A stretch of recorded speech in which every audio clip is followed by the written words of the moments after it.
we'll be giving them more chances of exchange programs with different countries, even in Africa. And this is not the last team that we are having.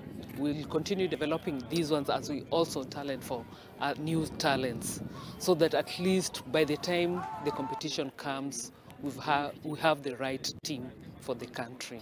Nimepick a lot of experience, more so kwa preparation. Preparation is very key towards any competition.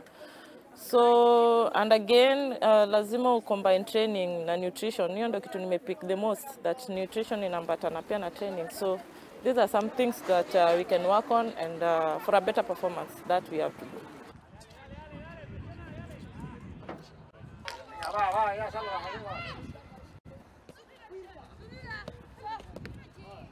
Préstale.